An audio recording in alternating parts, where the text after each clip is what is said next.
Thank you all for being here today.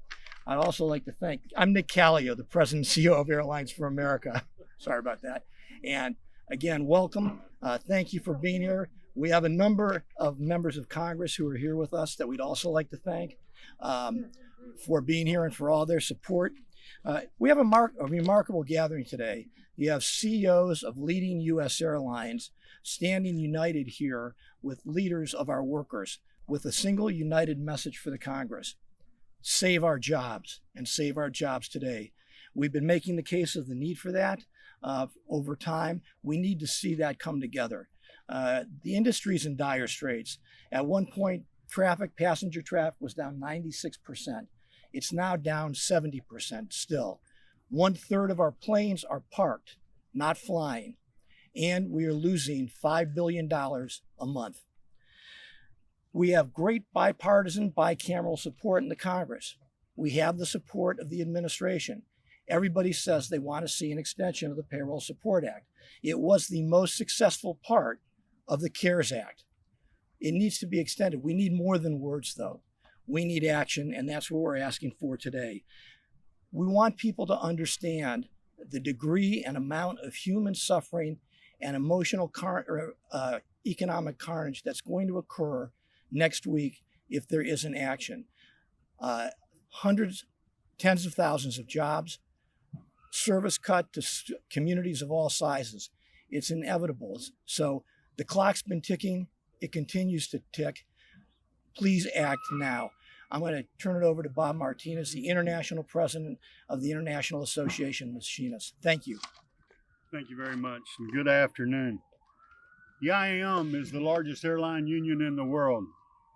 The IAM represents more than 110,000 workers in the airline industry in the United States. Our members load your bags, they check you in at the ticket counter, and they perform maintenance to make sure that your flights are safe daily. Put simply, we make America move day in and day out, even during a pandemic. Tens of thousands of our members and hundreds of thousands of more throughout the airline industry will lose their job on October the 1st if Congress doesn't act now. We need a clean extension of the airline payroll support program through March the 31st, 2021, and we need it now. This isn't about me or any of the people standing around me at the podium today. This is about members out in the field like Tony Valentine, a wife of 5 who supports her family as a United Airlines reservation agent in Detroit. This is about throwing hundreds of thousands of more workers on the unemployment lines and shutting off any hope of making any economic recovery in the near future. Remember, airline workers not only physically move our economy, they are also consumers and taxpayers who support small businesses. Tony from Detroit and thousands more like her are counting on Congress to take action now.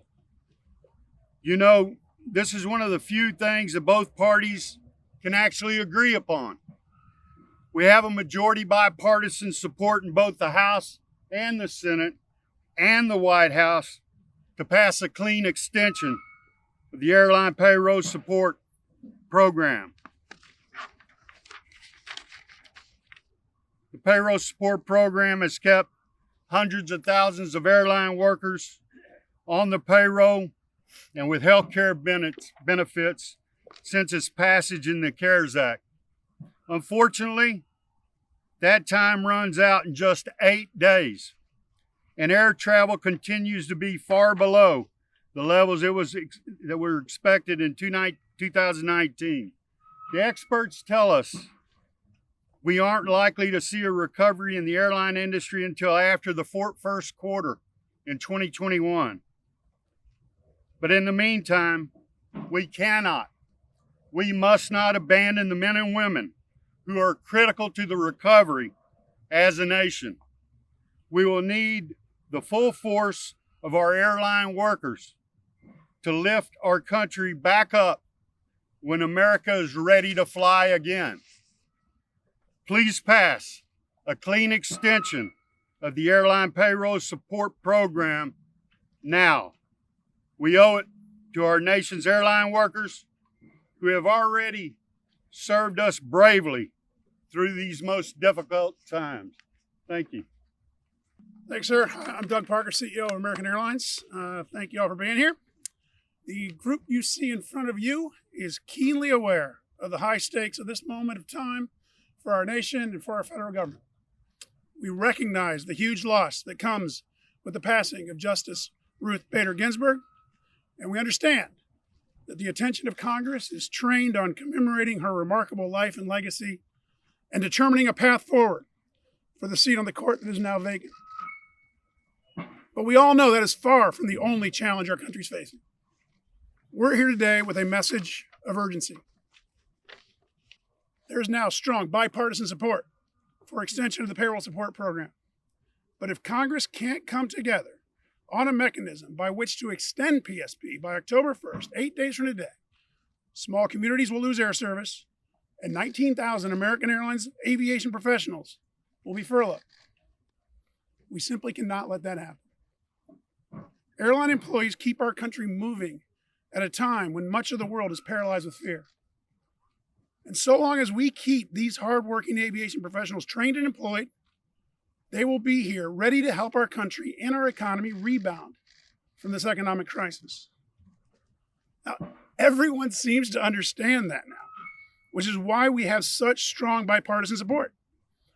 I just can't believe that we may not be able to do the right thing simply because our elected officials can't come to any sort of compromise agreement.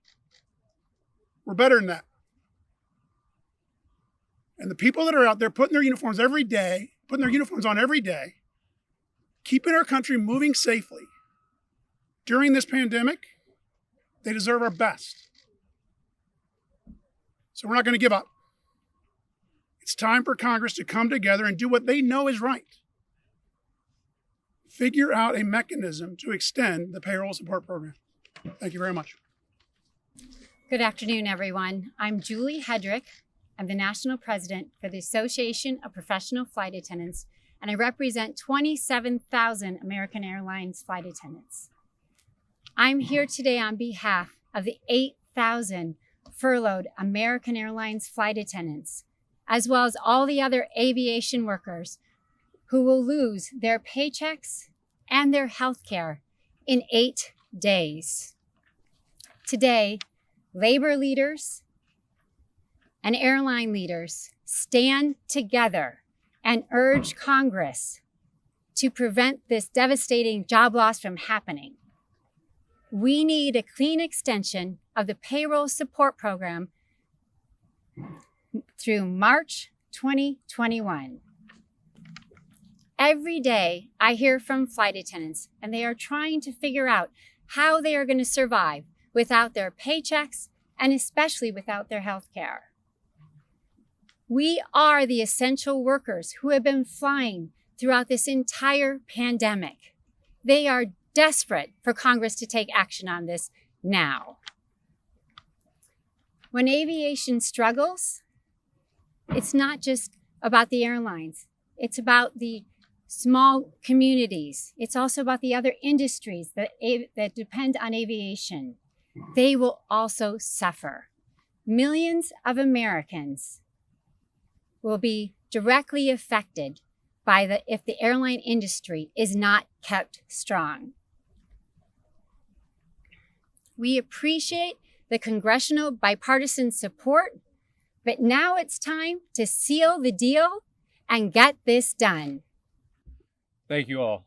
I'm Scott Kirby, CEO of United Airlines.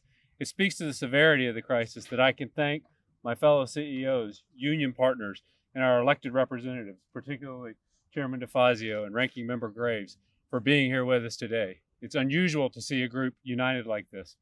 I'm here on behalf of the 100,000 people of United Airlines who are essential workers, who from the beginning of the pandemic have been on the front lines of the crisis. Back in March and April, when none of us knew what was going to happen and most of us were sheltering at home, They were getting on airplanes and carrying sometimes 2 or 3 people that were medical professionals to the hot spots in New York and New Jersey. They were flying airplanes to China and bringing back personal protective equipment and medical gear. And what Congress did and the administration did back in March was remarkable effort to save the U.S. economy and to save aviation. But this is taking longer and is deeper than most people expected 6 months ago. And the reality is we need to do more to keep those professionals employed and to keep their support for the economy intact. Because it's not just about the tens of thousands of people whose jobs are at risk. That's important. But it's also about the indirect jobs that all of them support. We are a critical cog for the economy. We're a multiplier effect. And we will ultimately defeat this virus. And when there's a vaccine and when the economy is ready to bounce back to full normal, we need these aviation professionals to be here to support that robust rebound for the entire economy. That's why we're here today, imploring those in Congress, those in the administration, everyone here in Washington to do the right thing. That's something we're fond of saying at United Airlines when we have a difficult question. Just do the right thing.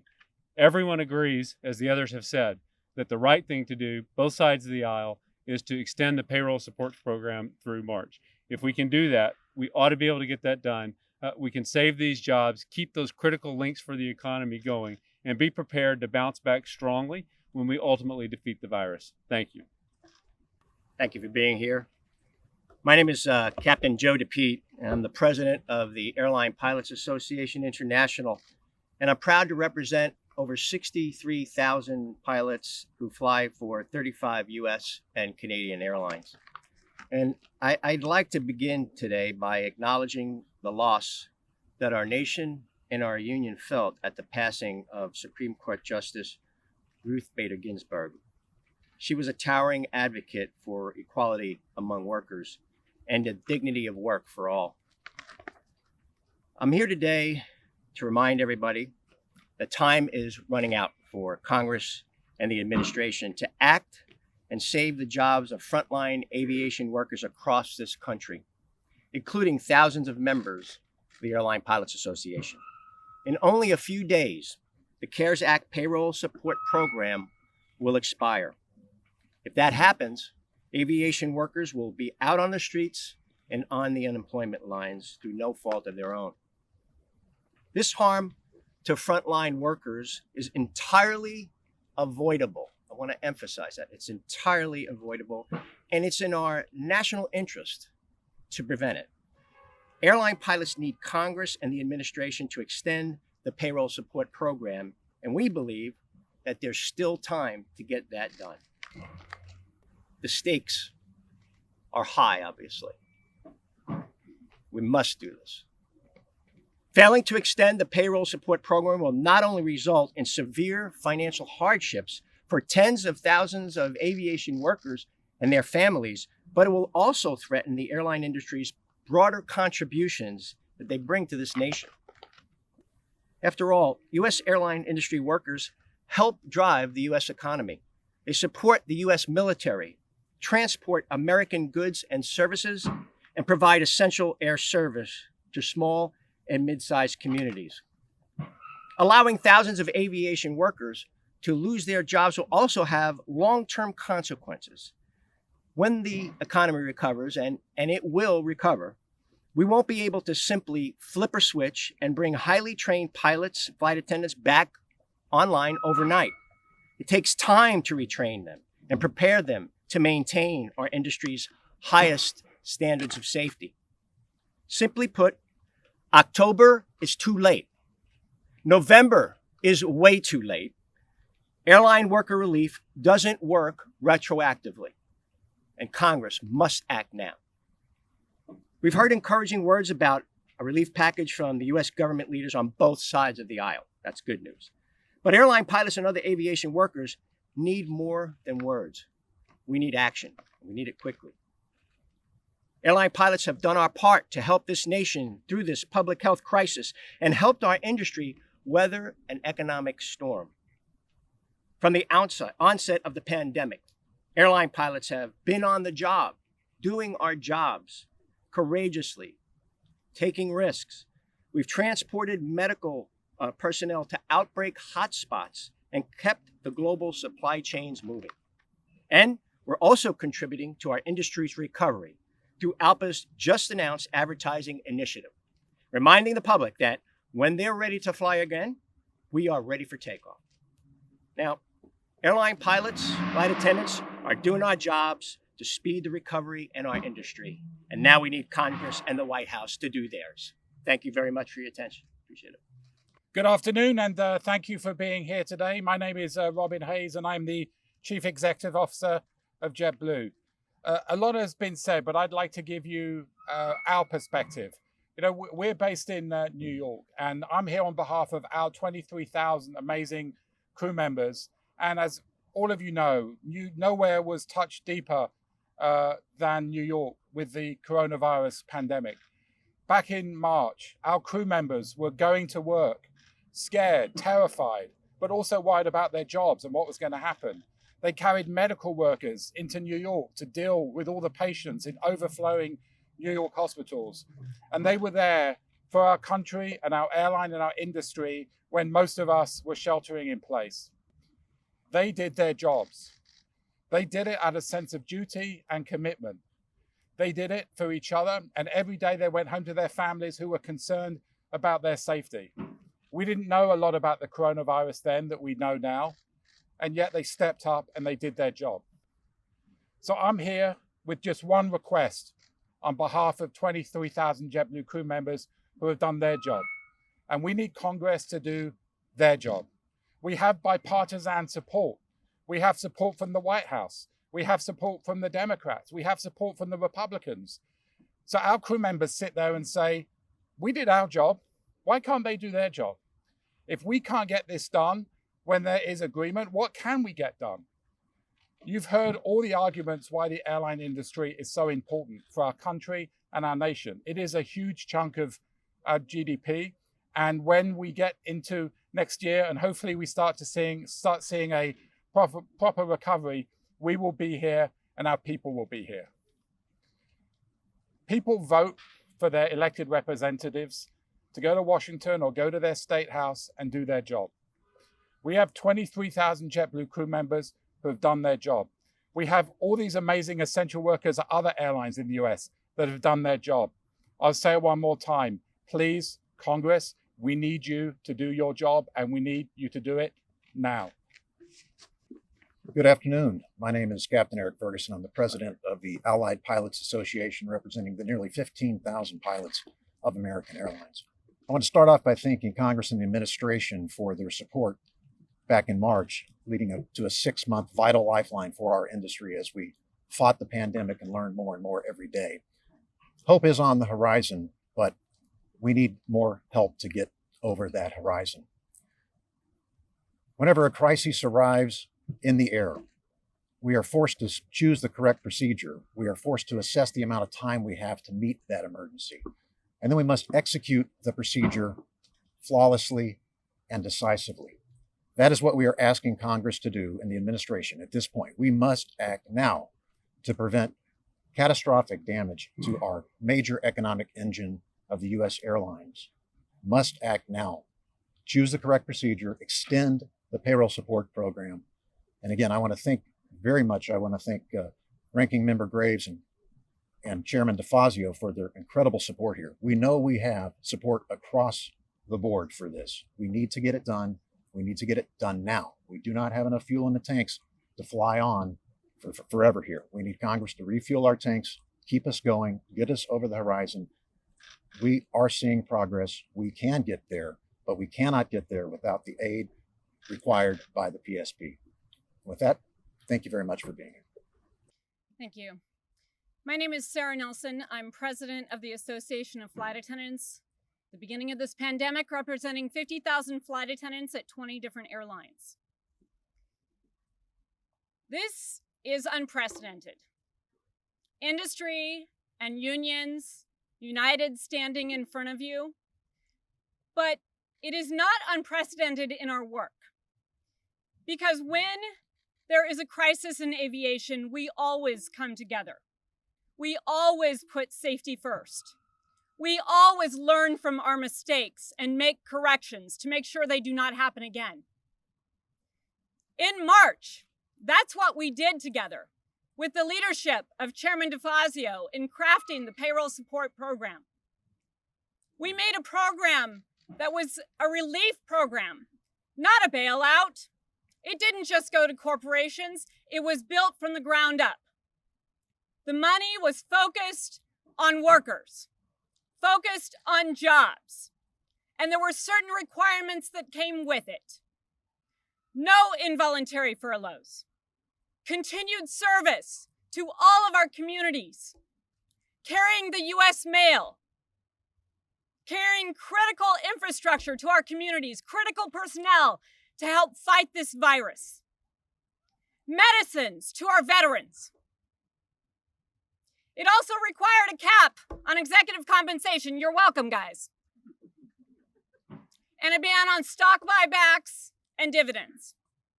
There's been nothing like this in U.S. history before, but it's because this industry came together, heard the American people, and said, we're going to craft a relief package that is like no other before, keeping people in their jobs. And that is why the deadline of October 1st is so critical right now. And it is why you see such cooperation and agreement. There is agreement all over Washington. You see that with the representatives who are here with us today, Democrats and Republicans and independents, all standing together, all saying that they support keeping aviation workers in our jobs and continuing to support all the economic activity and jobs that our jobs support as well. But support is not enough. We are not going to hand out participation trophies. We have 8 days. 8 days until this egg is scrambled and we can't go back. We must continue the payroll support program that has been the most effective jobs program of coronavirus relief, the most effective use of the public's money. And so on a balance sheet, everyone agrees. Fiscal conservatives to progressives, across the spectrum, everyone agrees.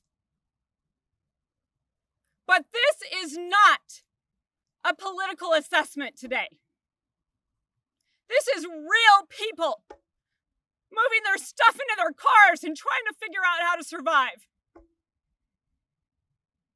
This is a mother and a father who are both flight attendants on the furlough list with a special needs son who are in jeopardy of losing their medical insurance that takes care of him.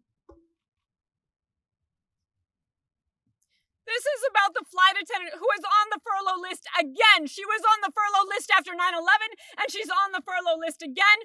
Her husband is waiting for a heart transplant, and if she loses her health insurance, they fall off the list. These are real people. And there is real agreement all over this Hill and in the White House. There is no reason that this should be delayed a single day longer. This country needs relief now.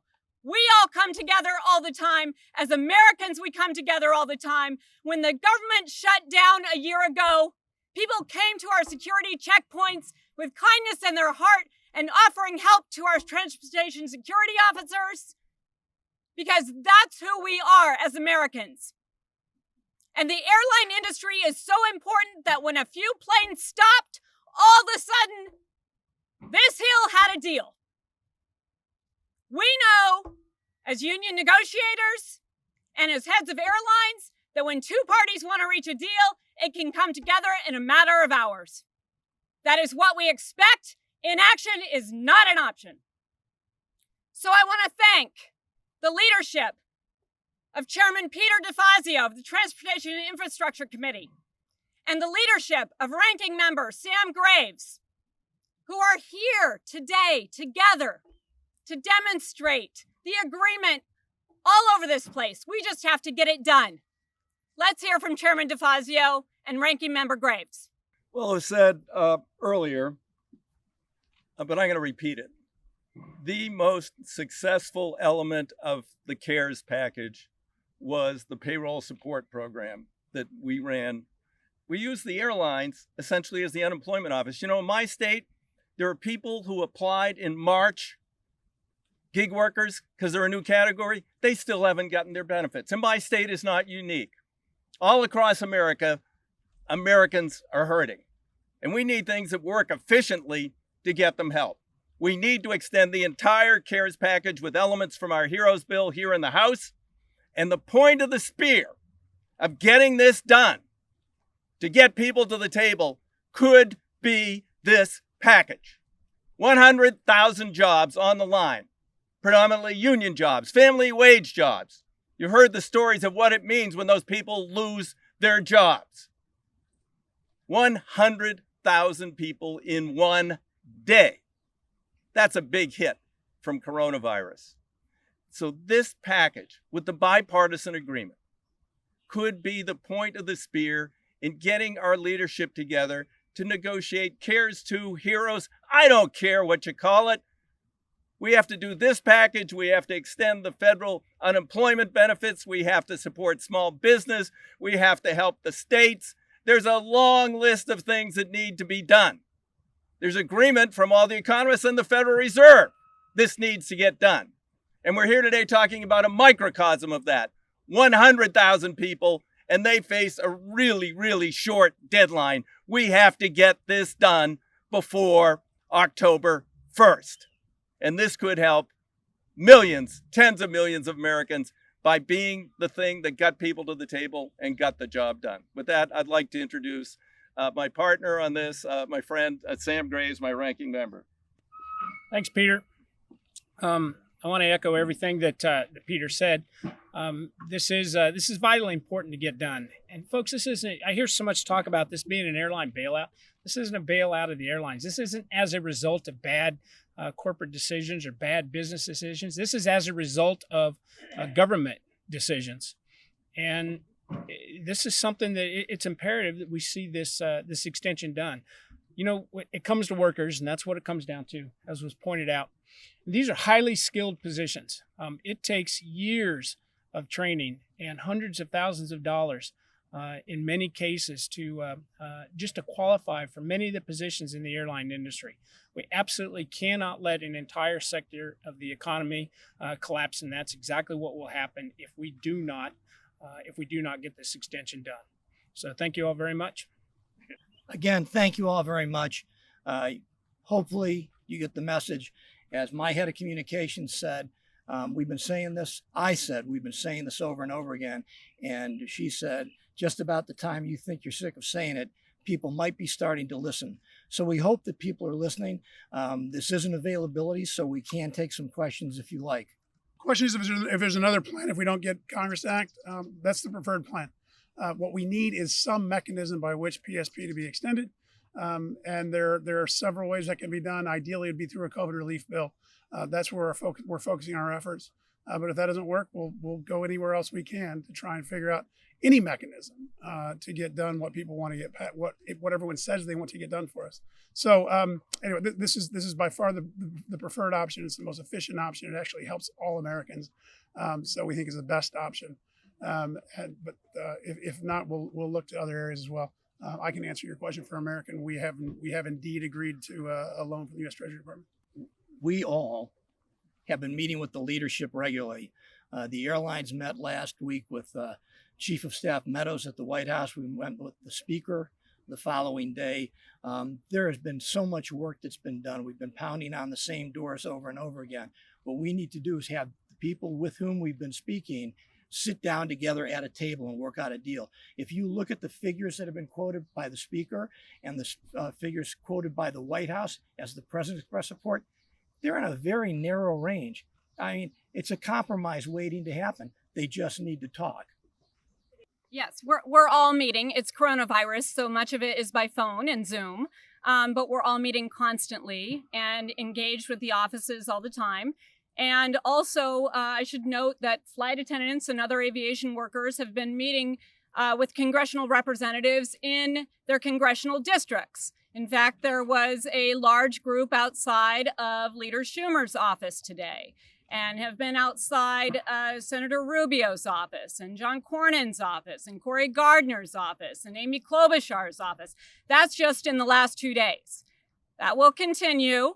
We will continue to meet with them every which way we can in official meetings with all of us, and their constituents will continue to hear directly from them.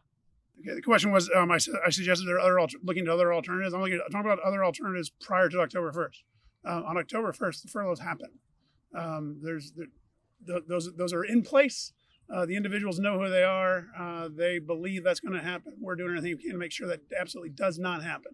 It'd be a very, very horrific event, I think, if that happens, given all the support. But if we can't get this done by October 1st, I mean, absent absolute certainty that will happen in the very near future, those furloughs happen on the 1st. That's why that's the urgency we're talking about.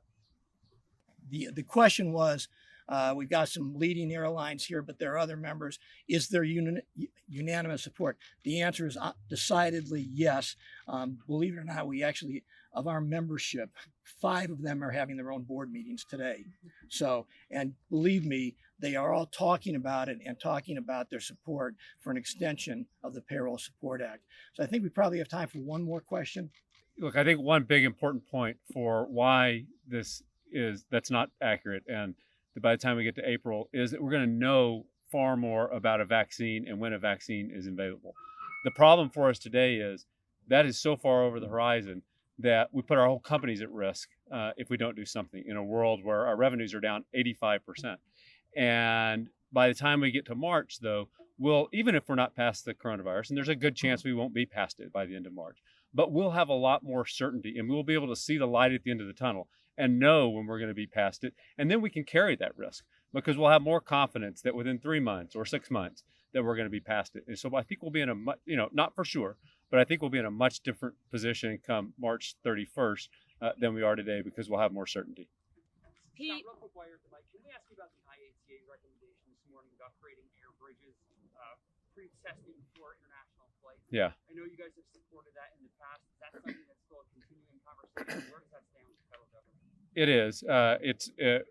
The issue is air bridges and creating air bridges to start with international governments. It'll be a great way to open up the borders and begin to open the economies and reconnect the economies. The idea is that you would test before you get on an airplane so that you know that when you get there that you're safe and you don't need to go into quarantine. Again, it's another one of these items that we have universal support. I can't find one person here in DC or overseas that opposes it, but just getting it through the bureaucracy and getting it to be a fact is the challenge that we face. And if we could just get it started with one country, right now, starting an air bridge between New York and London Heathrow is sort of top priority, top of the list. If we could do that, it could be a template to open up much more of the economy and air bridges around the world. Where is it tied up? There's no one that's opposed to it. It's just getting it over the finish line. Pete, back to your question. I think it's very important that we remember that this is a jobs program. So what we're talking about for the next 6 months is hundreds of thousands of workers getting a paycheck and keeping their health care. And we will be 6 months closer to a vaccine, 6 months closer to a testing regimen where we have coronavirus under control. But in the meantime, what we're talking about here is saving the jobs of hundreds of thousands of people and keeping them employed. So this idea that we shouldn't do it because it's going to delay the inevitable is a really mean-spirited thing to say to people who are looking at losing their livelihood and their ability to care for their families in the middle of a pandemic. We also have to remember that we're right in the middle of the crisis. Everyone thought in March, thought and hoped that we'd be in a different place, but we're not. We're still directly in the middle of this crisis, and so we should continue the most effective jobs program of coronavirus relief and keep as many people strong and able to take care of themselves as possible. That's what this is about. That's why we're all out here today. That's what we're going to stay focused on, is saving those jobs and ultimately saving real people. Thank you all very much for coming. We'll wrap it on that note. Thank you.